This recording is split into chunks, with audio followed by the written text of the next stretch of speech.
Hi friends, ഇന്ന് നമുക്ക് Turkish chicken ഉണ്ടാക്കിയാലോ? ഈ ഒരു റെസിപ്പി നിങ്ങൾ ഒരിക്കലും ട്രൈ ചെയ്യരുത് കേട്ടോ, കാരണം പിന്നെ നിങ്ങൾ ഇതിന് അഡിക്റ്റ് ആയി പോകും. ഇതൊക്കെ ക്രീമി ടേസ്റ്റ് ആണ് കേട്ടോ.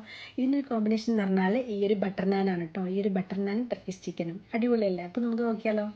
അപ്പോൾ മീഡിയം പീസിൽ കട്ട് ചെയ്തിട്ടുള്ള ചിക്കനിലേക്ക് all spices, onion powder, garlic powder, cumin powder, പിന്നെ ടൊമാറ്റോ സോസും ആവശ്യത്തിനുള്ള ഉപ്പ് ഇട്ടിട്ട് നന്നായിട്ടൊന്ന് മിക്സ് ചെയ്ത് മാറ്റി വെക്കാം. ഇനി ഒരു പാനിൽ എണ്ണ വെച്ചിട്ട് നമുക്ക് ആ ചിക്കൻ ഒന്ന് ഫ്രൈ ചെയ്തെടുക്കാം. ചിക്കൻ അധികം മൊരിഞ്ഞ് പോകരുത് കേട്ടോ. അപ്പോൾ സോഫ്റ്റായി കിട്ടാൻ വേണ്ടിയിട്ട് അടച്ച് വെച്ചിട്ട് ഫ്രൈ ചെയ്താൽ മതി.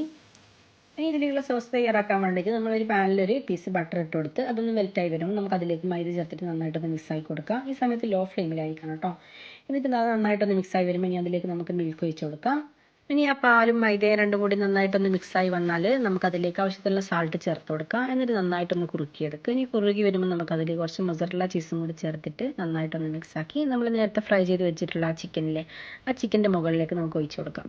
ഇനി അതിൻ്റെ മുകളിലേക്ക് കുറച്ച് ചില്ലി ഫ്ലേക്സും കുറച്ച് ഒറിഗാനോ ഇട്ടിട്ട് നമുക്കിത് സെർവ് ചെയ്യാം. അപ്പം നമ്മളെ ക്രീമി ആയിട്ടുള്ള ടർക്കിഷ് ചിക്കൻ ഇവിടെ റെഡി ആയിട്ടുണ്ട്. അപ്പം അടിപൊളി ടേസ്റ്റാണ് കേട്ടോ. ഉണ്ടാക്കി നോക്കാത്തവർ എന്തായാലും ഒന്ന് ട്രൈ ചെയ്ത് നോക്കണേ. ഇത് അടിപൊളിയാണ്. അപ്പോൾ ഓക്കെ, താങ്ക്സ് ഫോർ വാച്ചിങ്.